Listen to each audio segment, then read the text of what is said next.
নমস্কার, আমি রঞ্জিত বর্মন আর আপনারা দেখতেছেন আরবি চ্যানেল। আপনি যদি আমার এই চ্যানেলটি প্রথম দেখতেছেন তাহলে প্লিজ দয়া করে সাবস্ক্রাইব করবেন এবং সঙ্গে বেল আইকনটিতেও ক্লিক করে রাখবেন ভবিষ্যতে নতুন নতুন আপডেট পাওয়ার জন্য। আজকে আমি এই ভিডিওটিতে দুইটি খুবই গুরুত্বপূর্ণ প্রশ্নের উত্তর আলোচনা করব কোর্স কোড 509-এর। প্রথম প্রশ্নটি হচ্ছে মানচিত্রের ধারণা এবং তার বৈশিষ্ট্য সম্পর্কে আলোচনা। মানচিত্রের ধারণা এবং তার বৈশিষ্ট্য সম্পর্কে আলোচনা। এই প্রশ্নটির উত্তর শুরু করার আগে আরবি চ্যানেলের পক্ষ থেকে একটা কথা আপনাদেরকে জানাতে চাই। ইউটিউবে যারা ভিডিও তৈরি করে থাকে, অর্থাৎ যারা ইউটিউবার, ছোট কিংবা বড় ইউটিউবার, সবারই কিন্তু একটা কমন উদ্দেশ্য থাকে, আর সেই উদ্দেশ্যটি হলো মনিটাইজেশন অন হওয়া। ইউটিউবে মনিটাইজেশন অন হওয়ার ক্ষেত্রে যে নিয়মগুলি থাকে আরবি চ্যানেল সবাই পূরণ করে দিয়েছে। আপনাদের ইচ্ছায় এবং ভালোবাসায় আমি আপনাদের এত ভালোবাসা কোনোদিনও ভুলতে পারবো না। মনিটাইজেশন অন হওয়ার ক্ষেত্রে সব নিয়ম পূরণ করা সত্ত্বেও কিন্তু আমার এই আরবি চ্যানেলে মনিটাইজেশন অন হয়নি। জানি না কোথাও ভুল হয়েছে কিনা। তাই আমি কয়েকদিন আগে একটা নতুন চ্যানেল ওপেন করেছি। সেই চ্যানেলে আমি আসবো মোবাইল, কম্পিউটার এবং নানা প্রকার কিছু ব্যতিক্রমী খবর নিয়ে। তাই আপনার কাছে রিকোয়েস্ট, আপনি যদি টেক রিলেটেড ভিডিও পছন্দ করে থাকেন তাহলে প্লিজ সাবস্ক্রাইব করবেন এবং বেল আইকনটিতেও ক্লিক করে রাখবেন। চ্যানেলটির লিংক ভিডিও ডেসক্রিপশন বক্সে দেওয়া আছে, সেখানে গিয়ে সাবস্ক্রাইব করে নেবেন। ও আরেকটা কথা, আমি এই চ্যানেলটিতে অথবা আরবি চ্যানেলে প্রত্যেক দিন ডিএলএড নিয়ে নতুন নতুন ভিডিও নিয়ে আসব। তাহলে চলুন প্রশ্নটির উত্তর শুরু করা যাক।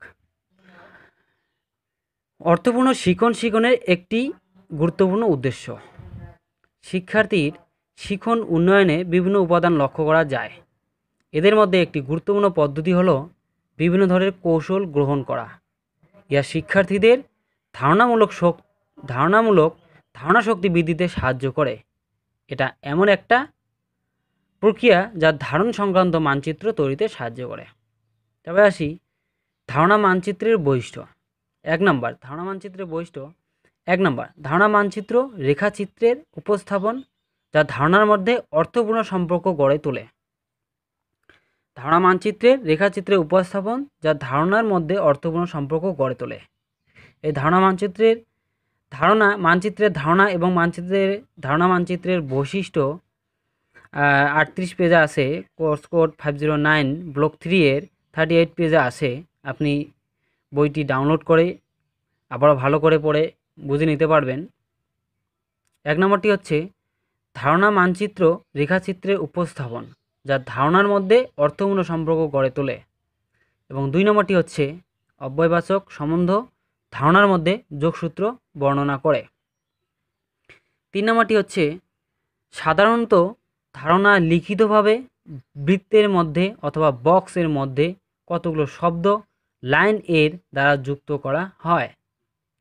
4 নম্বরটি হচ্ছে ধারণাকে সাজানো হয় শ্রেণীক্রম অনুযায়ী, উপর থেকে নিচু পর্যন্ত গুরুত্বপূর্ণ সাধারণ ধারণা উপরে এবং ক্রমশ নিচের দিকে নামবে।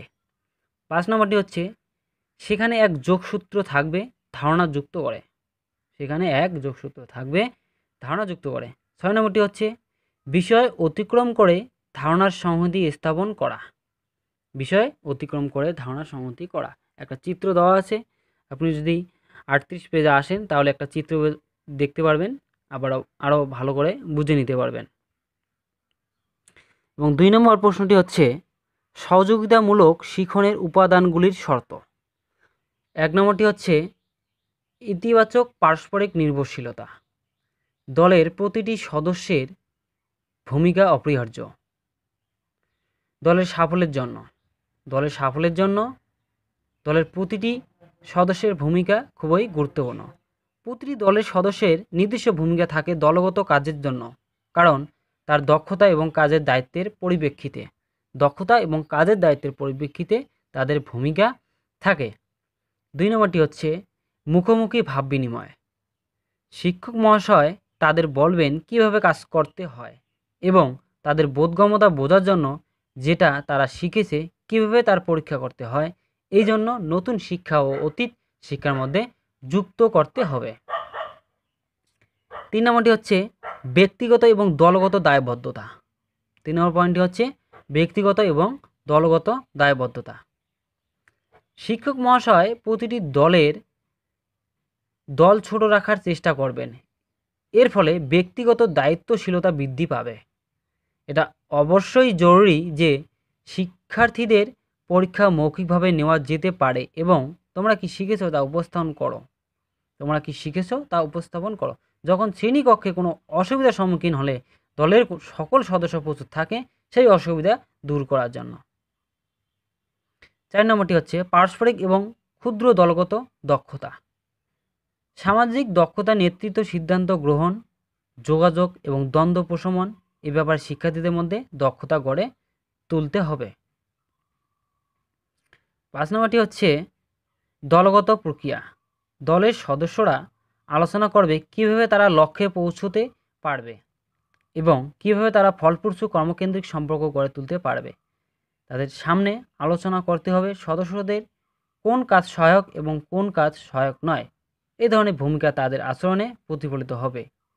হয় তারা কাজকে এগিয়ে নিয়ে যাবে অথবা ভূমিকা পরিবর্তন করবে। আজকের ভিডিও আমি এখানেই সমাপ্ত করলাম। ভালো থাকবেন, সুস্থ থাকবেন। আবারও দেখা হবে নতুন কোনো ভিডিও নিয়ে। ধন্যবাদ।